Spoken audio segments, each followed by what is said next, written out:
Hello and welcome. I'm Ben Salisbury and I'm the Country Product Manager of the ASUS ProArt displays in the UK. We're very excited to bring you here today for the webinar, joint with Loupedeck and Wex. We hope the information that we share with you today really helps boost your creativity and gives you all the tools needed to improve your technical editing skills. Here at ASUS, we pride ourselves on being innovative. And 9 years ago, we created the ProArt range with the sole purpose to create industry-leading professional displays to give best colour accuracy available in the market. An example of this could be the mini LED backlit panels that can be found in our PA32UCG, PA32UCX and our PA27UCX, which are all now available at Wex. Today we're going to be talking about our PA279CV, which is a 4K 27-inch HDR panel which covers 100% of the sRGB Rec 709 colour spectrum. We're going to be bundling this with the Loupedeck Live for a limited time only, available on Wex, to give you a full creative solution to use at home. Thank you very much for taking the time to join us today, and please leave any comments or questions and we'll try and get back to you throughout the webinar. Thanks again.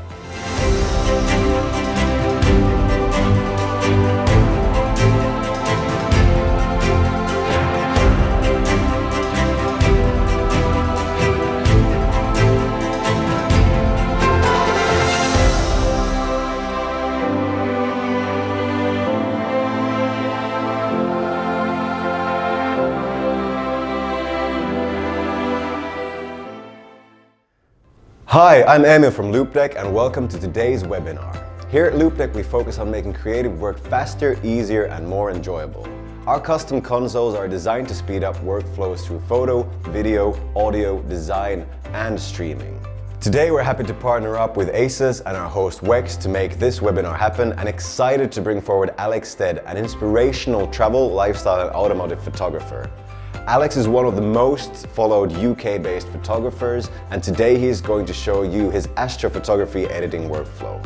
In today's webinar, Alex will introduce you to the Loupedeck Live, our latest console, which is designed for editing on the go and is fully customizable to your needs. The console is available as an exclusive bundle offer with ASUS through Wex. We hope you find today's webinar informative and beneficial, and if you want to learn more about us, there's a link in the description box down below. Enjoy!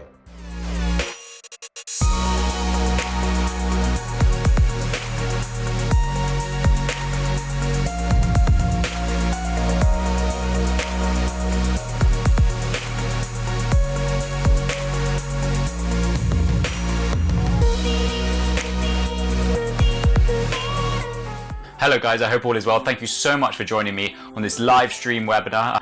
Please do ask any questions below. If I miss anything, please just drop a comment. I'll be responding as much as I can. If you missed the live stream, or you can ask a comment in the chat box below, I think, or you can DM me on Instagram, Alex_Stead. I'll be more than happy to help you out where I can. But in this live stream today, I'm super excited to be editing my Astro shots. And the photo I'm focusing on today is a shot I took in Peru. And yeah, it was one of the most beautiful nights ever, and it's going to be a merge of two different raw images, so one for the foreground and one for the stars. So I'm really excited to pull that together. I'm going to be editing on the Loupedeck Live, which I'm super excited about, as well as the ASUS ProArt display. So just to give you a quick rundown of the products I'm using from Wex today, the Loupedeck Live is a highly versatile professional console for editing, color grading and streaming. I personally use mine for desktop shortcuts, Lightroom Classic, Photoshop, Final Cut Pro to make my workflow more efficient. It's also really compact, ideal for my desk setup or really when I'm traveling or on the go. So Loupedeck Live also has unlimited customization to make it fit into your workflow.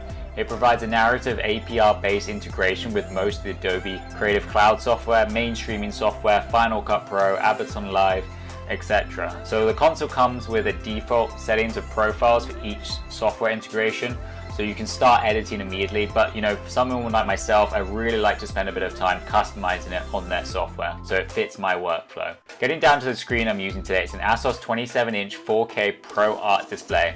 So it's factory calibrated and Kalman verified to display incredible colors accuracy. It has all the needed ports, including USB-C ports to support data transfer, display ports, and HDMI. And of course, the screen is highly adjustable, being able to make it portrait. So yeah, let's get into it. So guys, as I said earlier, I'm going to be editing my Peru photos. And first of all, the first thing I really do when I get a set of photos is, you scroll through them, you style them. So using the Loupedeck is really simple and really easy. You just go next photo, or you can just really scroll through them. And I use a starring system to kind of sort them. So like 4 stars for me would be, I would want to have a go at it and edit it for the client, but I'm not sure if it's going to work. 5 stars is 100%.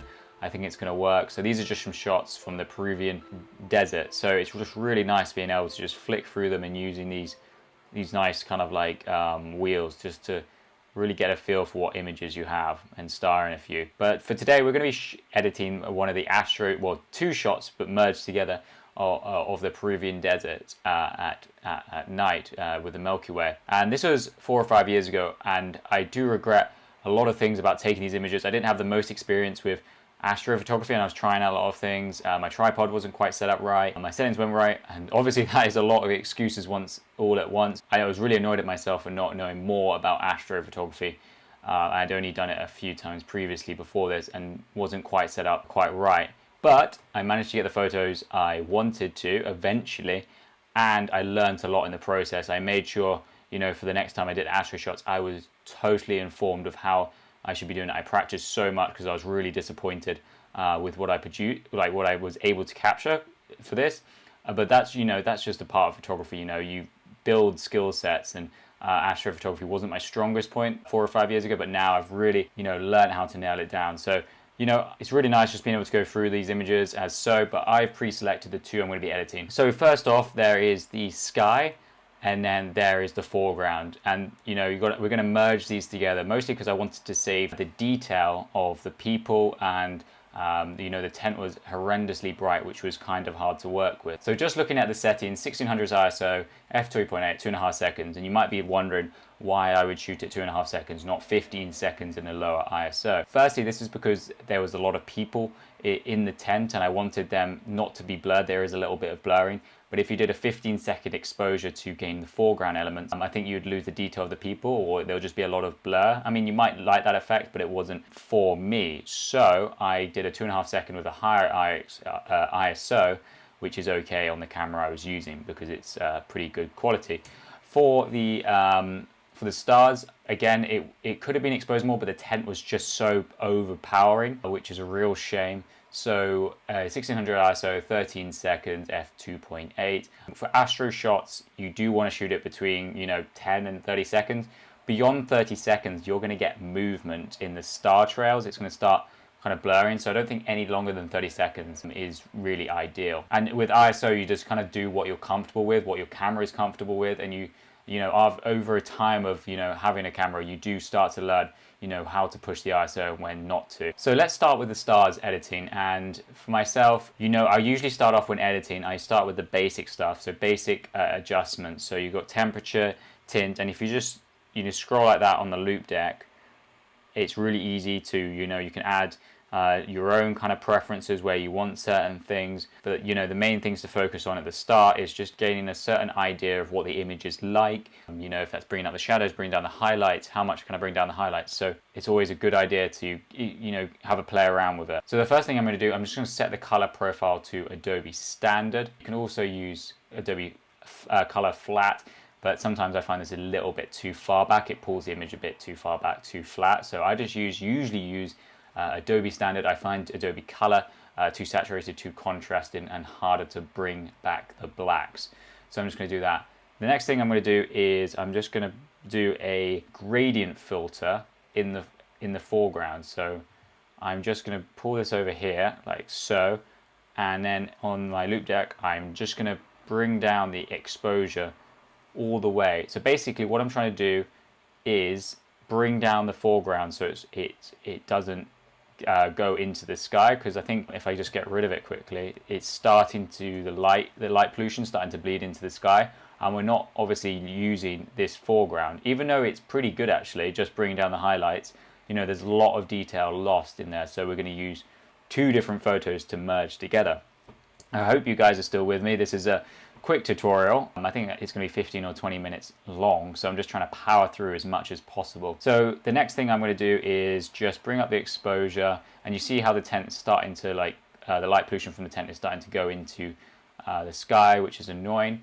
But I'm just going to go again on the gradient filter and bring that all the way down, bring the exposure down as much as possible, just so it doesn't ruin the sky. But we're looking to save for the other shot, for the foreground shot, is this kind of ridge line. So that's what we're going to base off where we merge the images in Photoshop. So we want to forget about all of this from below and then just keep this ridge line looking good. I'm looking the stars looking good. So I'm just going to slightly crop it. I think it's slightly tilted slightly, and you can see on the Loupedeck now there's all the different options coming up. So 5x7, 16x9, etc. But you can totally customize this. So I usually do 4x5 if I'm cropping for social. That's usually a very common crop for Instagram. But at the moment, I'm just going to keep this full size, keep as much images there as possible. And yeah, so the most important thing about editing Astro shots is temperature and tint. So we can bring down the temperature, and it affects the sky so much. And this is where it's kind of a balancing act. And look, a lot of people like to edit the Astro shots like that, which is quite warm in the sky.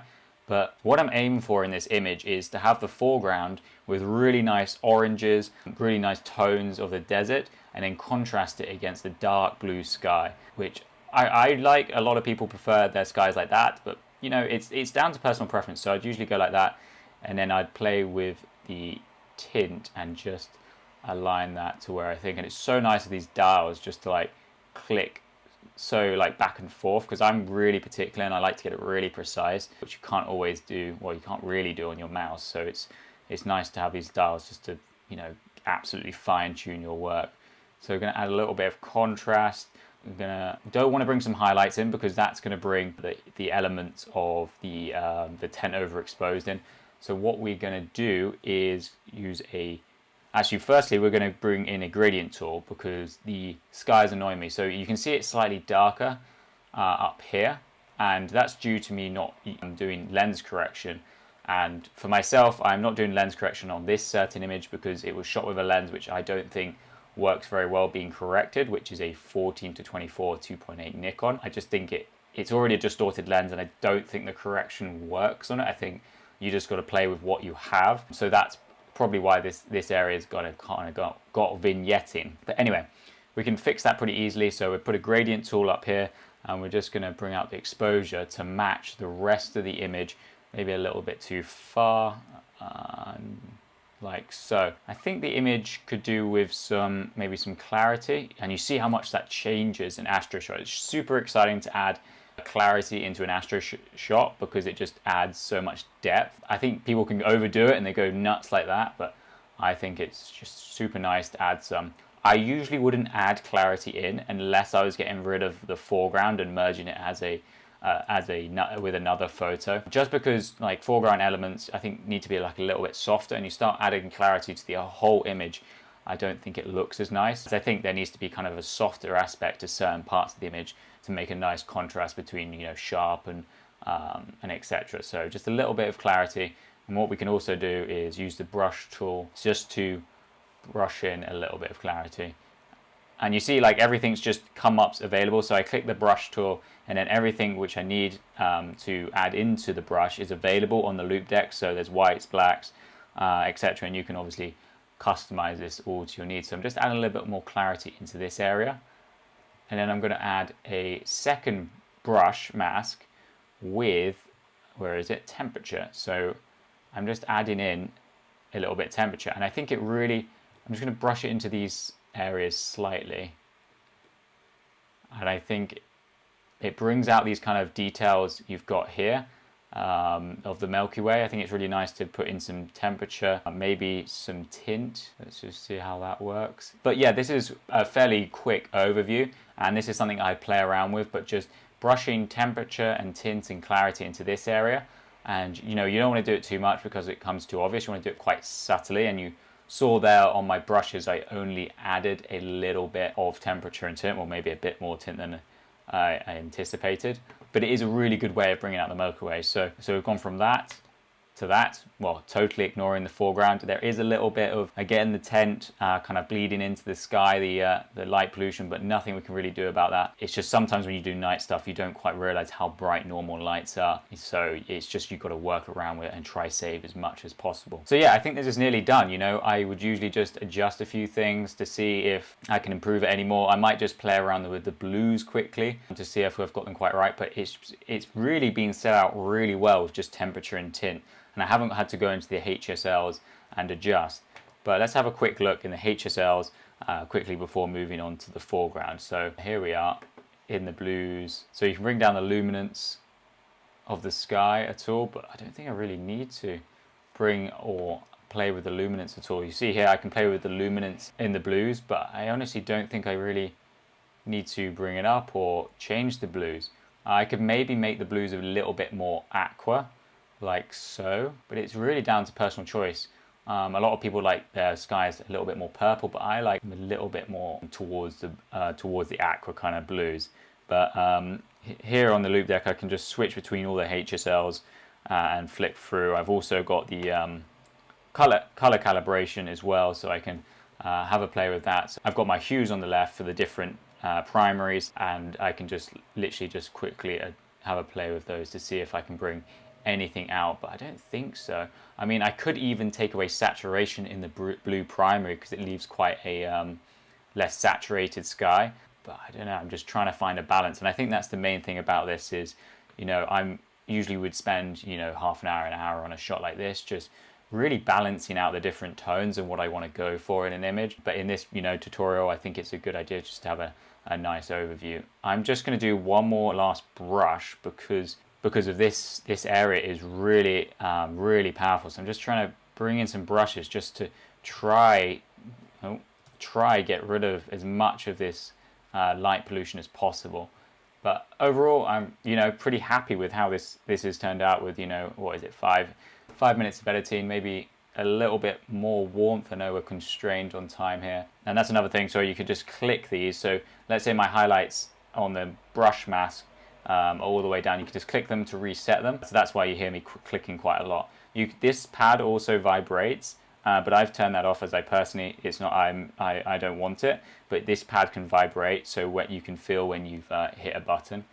But anyway, that's just a little quick extra thing. So one last thing we can look at before we go into the foreground element is the tonal curve. And tonal curve is such a powerful tool. I don't think it's gonna make a huge difference today, but you know, you've got, so the basic adjustments are, you've got your highlights, your midtones, and then your shadows. So your shadows, basically you can raise the blacks up and soften the blacks, and then you can bring down the shadows, and you can play with the midtones and highlights. So like for here example, you see how the sky is brought out a lot. I mean, the elements of the sky are brought out a lot more, and then you can pull down certain areas. And I really enjoy playing with the tonal curve because I think it really has a lot of possibilities to bring down the whites, to soften the blacks. And what I mean by softening the blacks is raising them up, so you can make them a little bit sharper by bringing them this way, but you can raise them so they're a little bit softer in the shadows, which is quite a nice feature, but it's not going to make a huge effect here because all we're concentrating is on is the sky and above. So anyway, let's go on to the next part of this phase of the image. And as you can see here, obviously the foreground element isn't quite aligned with this element of the image, and that's because of some stupid tripod error, but that's my fault, and it's easily savable and they're easily mergeable together,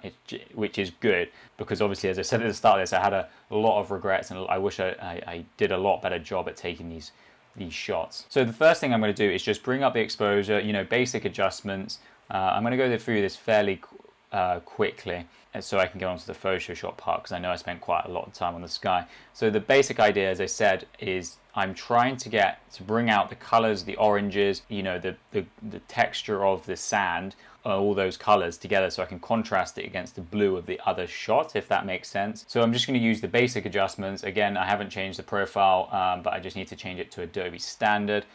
There we go, it's a little less harsh.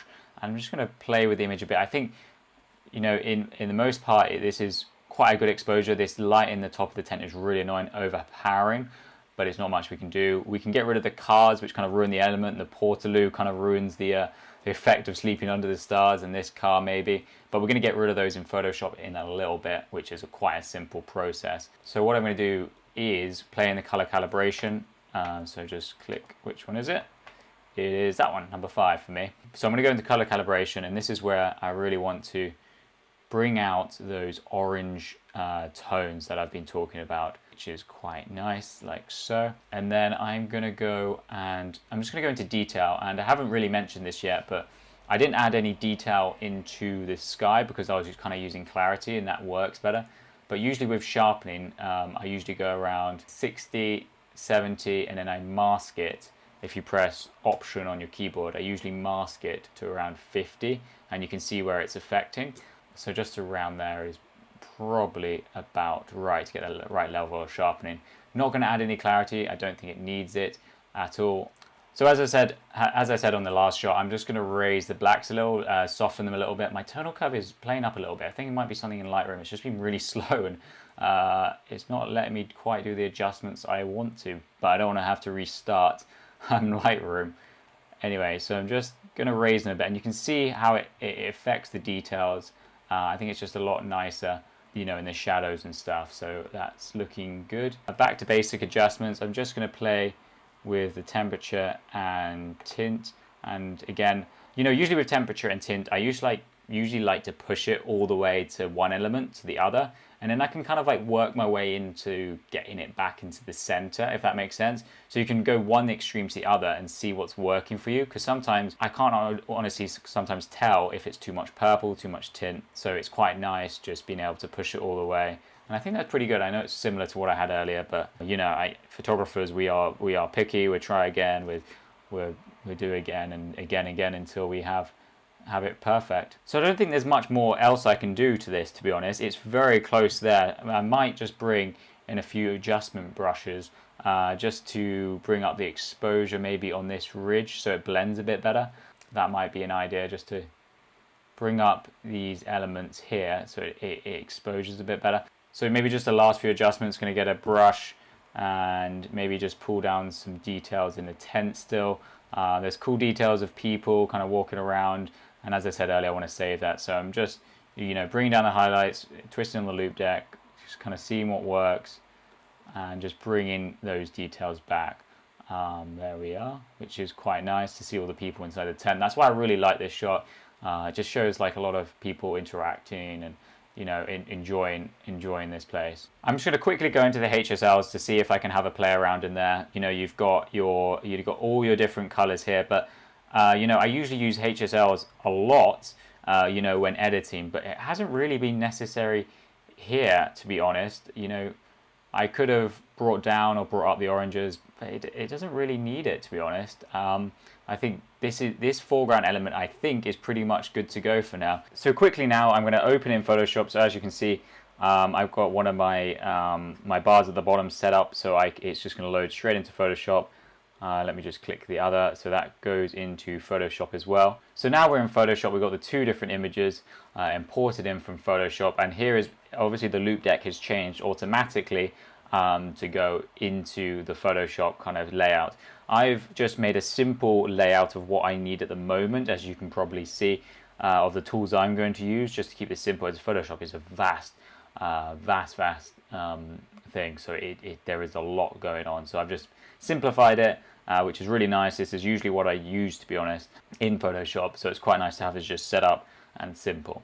So what I'm going to do is just drag this photo onto the next, like so, and I'm just going to change, and I'm just going to line it up by just changing the opacity all the way down, so I can tell, oh, maybe a little bit too much, so I can tell where the, I'm looking for the dune line, basically.